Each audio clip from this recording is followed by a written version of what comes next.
परम पिता परमात्मा और उनकी सभी पवित्र आत्माओं को नमस्कार। मनमुख और गुरुमुख दोनों को अपनी अपनी आशाओं का क्या फल मिलता है? आस किसकी रखनी चाहिए?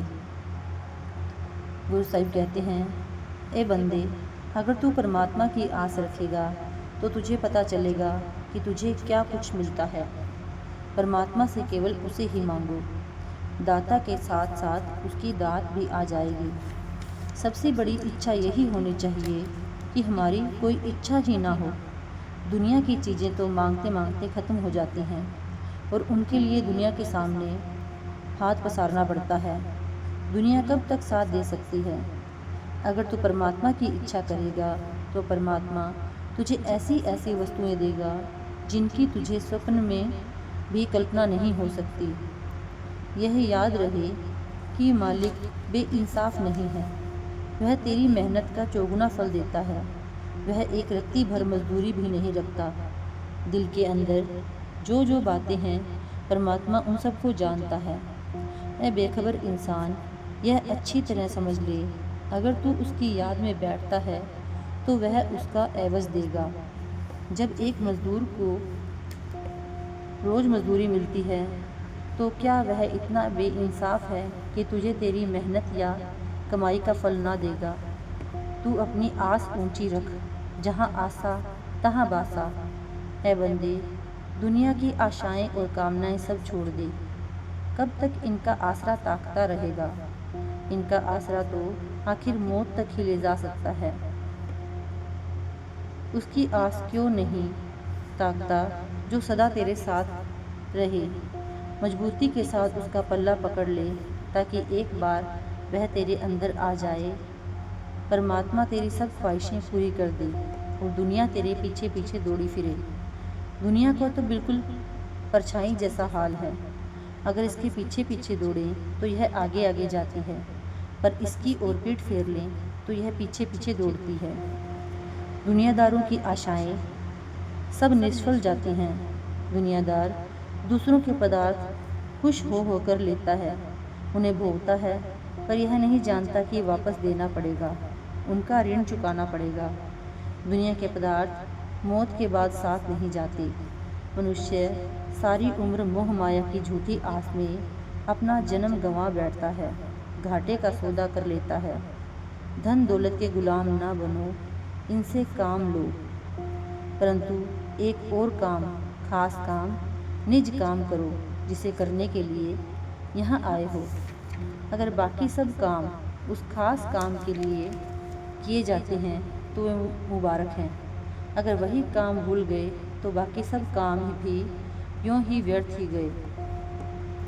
किसान भूखे प्यासे बैल को बड़े सवेरे हल में जोत लेता है। वह थोड़ा चलकर बैठ जाता है। किसान उसे डंडे मार मार कर उठा देता है और हल के आगे फिर चलाने लगता है। पर जब वह थोड़ी देर चलकर फिर बैठ जाता है और डंडे की मार से भी नहीं उठता तो किसान उसको सुआ या आर चुभा कर उठा लेता है और बैल फिर चलना शुरू कर देता है। लेकिन वह 2-4 क्यारी निकाल कर फिर भूख का मारा बैठ जाता है और आर चुभने से भी नहीं उठता तो किसान उसके मुंह को रस्सी से जोर से बांध देता है। जब उसका दम घुटने लगता है तो वह जल्दी से उठ जाता है और फिर से हल चलाने लगता है। किसान उस पर जरा भी तरस नहीं खाता। यह तकलीफ बैल ने क्यों पाई? क्योंकि जब कभी उसे मनुष्य जन्म मिला वह दुनिया के विषयों भोगों में लगा रहा। नाम की कमाई ना की, किसी महात्मा की संगति ना की। अगर तू नाम का अभ्यास, जो तेरा असली काम है, नहीं करेगा और संसार के विषयों विकारों और शराब मांस आदि के स्वादों में उलझा रहेगा तो अपना जन्म व्यर्थ हो बैठेगा। धन कुटुंब आदि सच्चे साथी नहीं हैं। ये सब कर्मों के बंधन के दायरे में हैं। कोई किसी पर एहसान नहीं करता। तुझे मौका मिला है, अब तू अपनी आस ऊंची रख। सिर्फ तू ही नहीं, तेरे परिवार को भी लाभ पहुँचेगा। परंतु हमारे तो दुनिया के काम ही पूरे नहीं होते। हम कहते हैं आज नहीं कल करेंगे। कल करने वाला कभी नहीं कर पाता। न कल आता है और ना ही वह कुछ कर पाता है और वह परमात्मा की भक्ति नहीं करता। अगर तू अपने यारों दोस्तों को समझ सके तो पता चलेगा कि वे सब तो अपनी गरज के दोस्त बने बैठे हैं। जो खुद सो रहा है वह दूसरों को कैसे जगा सकता है। दोस्त तो खाने पीने, हंसने खेलने और खुशियाँ मनाने के लिए हैं। अगर पास में पैसा है तो पास आ गए, नहीं तो छोड़कर अलग हो गए। इन्हें आजमा कर देख लो। ये सब खुद तो मन के दायरे में बैठे हैं, हमें भी उसी ओर खींचते हैं। चाहिए तो था कि हाथ दुनिया के काम में लगे रहें और दिल परमात्मा के ध्यान में, लेकिन नहीं, यह काम ना हुआ। मौत आ गई, बाज उड़ गया, दोस्त कोई ना रहा। तब पता लगा कि यह सब झूठ और नाशवान था। आस करनी है तो परमात्मा की कर, जो तेरी कमाई को सफल करे। बाकी सब लोग तो तेरी कमाई खाते हैं। जो मालिक की आस रख कर मरते हैं उन्हीं का मरना सफल है। बाकी मरने वालों का तो हम व्यर्थ ही शोक लेकर बैठ जाते हैं।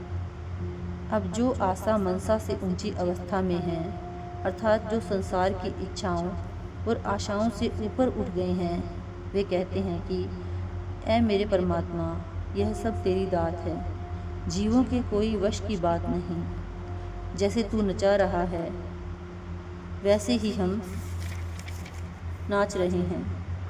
जो सोचते हैं कि हमारे वश में कुछ नहीं, सब परमात्मा के हाथ में है, सब परमात्मा कर रहा है, वह बाकी कामकाज भी छोड़कर क्यों नहीं बैठ जाते।